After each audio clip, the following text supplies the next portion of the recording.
آپ کی دیانتداری پر کوئی شبہ ہے، نہ آپ کے پیٹریٹزم پر کسی کو کوئی ڈاؤٹ ہے. آپ ایک محب وطن ہیں اور you are a success story with in your own right as a businessman. اور اکنامک جو ڈائنامکس ہے ان کو بھی آپ سمجھتے ہیں. لیکن وہ تم کالا پٹواری تو منڈا میرا روئے امرو. تو ابھی پرابلم یہ ہے، پاکستان کے لوگ کہتے ہیں کہ جی آپ کی دیانتداری، آپ کی مہارت، آپ کی قابلیت اور آپ کی کمٹمنٹ، اس کو ہم نے کیا کرنا ہے جب ہماری، آپ خود بھی مان رہے ہیں کہ 2 وقت روٹی پوری نہیں ہو رہی، اور نہ آپ کا کوئی پلان ہے کسی کے پاس، اور نہ کوئی ایجنڈا ہے، اور اس کے بعد پکڑ لو پھاڑ لو ڈگڈگی بجاتے جا رہے ہو، اور اس کو یہ کر دو، اس کو وہ لیکن آپ پر مجھے یہ افسوس ہے کہ جنہوں نے چوری ڈاکہ کیا آپ ان کو بھی چاہتے ہیں معافی دے دی جائے. دیکھیے سر، میں کیا، میرے پاس تو کوئی وہ عہدہ یا کوئی ایسی خدا نخواستہ قد یا طاقت نہیں ہے کہ جس میں کسی کو معافی دوں. لیکن میں یہ کہتا ہوں کہ جھوٹے الزام تو کم از کم لگانا چھوڑ دینا. اور اگر آپ سارا دن یہ پکڑاؤ کی سیاست کریں گے تو پھر قوم آگے نہیں بڑھ سکے گی، ملک آگے نہیں بڑھ سکے گا. میں یہ نہیں کہہ رہا ہوں کہ آپ جو چور ہے، بےایمان ہے، اس کو آپ چھوڑ دیں، بالکل نہیں. ایک تو عوام بھی جانتے ہیں کہ کون چور ہے، تو عوام بھی ووٹ سے اپنا اس کو نکال سکتے ہیں، نمبر 1.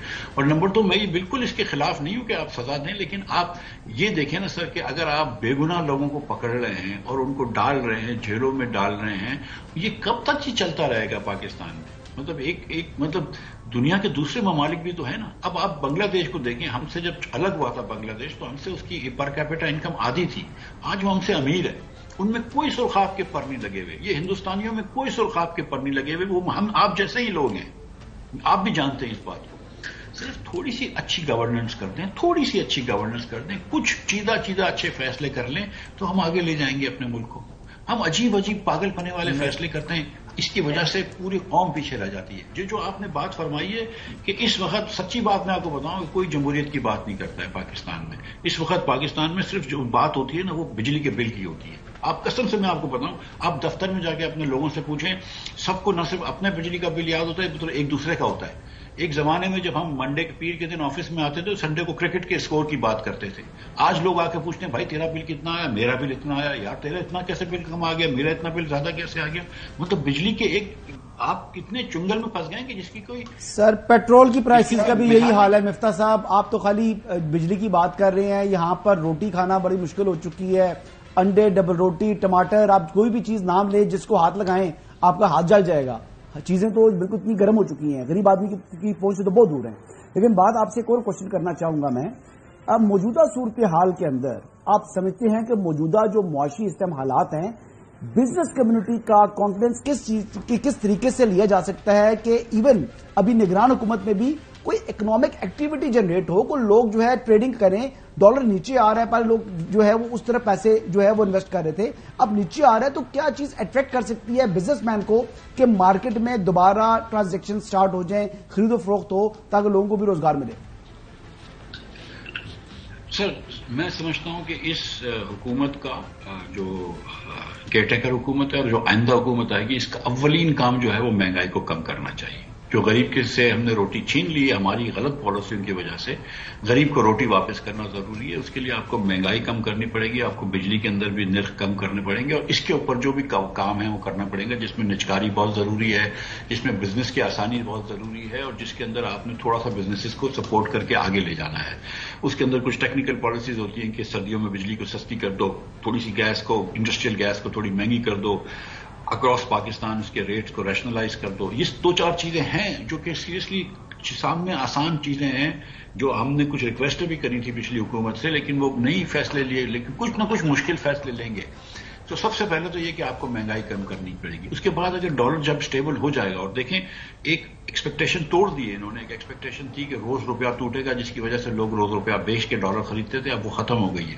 لیکن ساتھ ساتھ آپ نے ایران سے اسمگلنگ کو روکا ہے، آپ نے افغانستان سے اسمگلنگ کو روکا ہے. خدا را اس کو نہ چھوڑیں. اگر آپ کی 25% ڈیزل جو ہے وہ ایران سے اسمگل ہو کے آ جائے گا تو حوالہ ہنڈی کے ڈالر کی ڈیمانڈ تو ہوگی.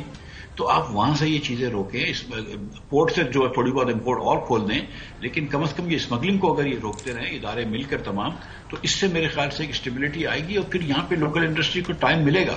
ایسا نہیں ہے, دیکھیں یہ بہت بڑی مارکیٹ ہے, 24 کروڑ لوگ رہتے ہیں, پوری دنیا ہمارے سے بزنس کرنا چاہتی ہے, لیکن کچھ ہم کو آسانیاں کرنی ہوں گی پوری دنیا کے لیے, لیکن کم از کم پہلے اسٹیبلٹی لے کر آئیں. اچھا مفتاح صاحب, ایک بہت بڑی پہیلی ہے, اس کا بڑا صاف آپ سے جواب ہم جاننا چاہیں گے, وہ یہ کہ چلیں جو بھی اعداد و شمار 2022 کے اندر پی ٹی آئی کی حکومت تھی, 6% گروتھ تھی, ایگریکلچر سیکٹر 4% پہ تھا, مینوفیکچرنگ سیکٹر جو ہے اس کے اندر گروتھ تھی, ایکسپورٹ بڑھ رہی تھی, چلیں اس کو ہم سائڈ پہ رکھتے تھے. آپ آئے, جو بھی آخری فیصلے پی ٹی آئی کی حکومت کر کے گئی اس میں کچھ ریش ڈیسیژن میکنگ تھی, جس کی وجہ سے جو سبسڈی انہوں نے ختم کر دی پیٹرول کے اوپر, گیس کے اوپر.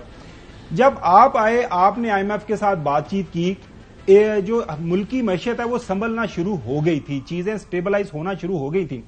ہمیں آج تک اسلام آباد میں بیٹھ کے سمجھ نہیں آئی کہ وہ کیا وجہ بنی. آپ اپنی جو پارٹی کے لیڈران کو کیوں نہیں سمجھا پائے کہ یہ میں جو کام کر رہا ہوں ٹھیک کر رہا ہوں, اس کا رسپانس ٹھیک کر رہا ہے. سب کے باوجود اسحاق ڈار صاحب کو بٹھا دیا گیا. وجہ کیا بنی تھی؟ آپ نے رجسٹ نہیں کیا تھا, سمجھانے کی کوشش نہیں کی تھی کہ اسحاق ڈار صاحب یہ جو بڑک بازی کر رہے ہیں اس سے بہت زیادہ نقصان ہوگا؟ بھائی میں تو یہ بات سمجھتا تھا کہ یہ جو میرے خلاف شوز کرواتے تھے, ٹویٹس کرواتے تھے اینکروں کو بول کے, اس سے نقصان ہوتا ہے. ہم کمپلین بھی کرتے تھے, شہباز شریف صاحب سے بھی گزارش کرتے تھے, وہ بھی کہتے تھے, لیکن اسحاق ڈار صاحب کو روکنا ممکن نہیں تھا, کیونکہ ان کو ایک جنون سا تھا وزیر پھر سے 4تھی مرتبہ وزیر بننے کا, اور آخرکار وہ پھر بن گئے. اس کی وجہ سے, ان کی وجہ سے انہوں نے مجھے بہت رجسٹ کیا کہ مجھے جو آئی ایم ایف کا میرا پروگرام تھا اس کے اندر بھی کچھ وقت لگا. اس کی ایک وجہ یہ بھی تھی کہ وہ ڈار صاحب ادھر سے رجسٹ کرواتے تھے, 1-1 روپیہ پیٹرول بڑھنے پہ ہماری جنگ جہاد جو ہوتا تھا. تو لیکن بہرحال وہ پارٹی کا فیصلہ تھا, وہ ان کا ثواب بھی تھا. اس کے بعد بھی پارٹی نے مجھے کہا تھا کہ آپ واپس آ جائیں پھر کابینہ میں, لیکن پھر میرے لیے وہ ظاہر کہ عزت نفس کے میرے خلاف تھا, تو پھر میں نے ایسی حرکت نہیں کی. چلیں وہ ہم دیکھا, وہ دیکھ رہے تھے. مفتاح صاحب پلیز لک انٹو اٹ.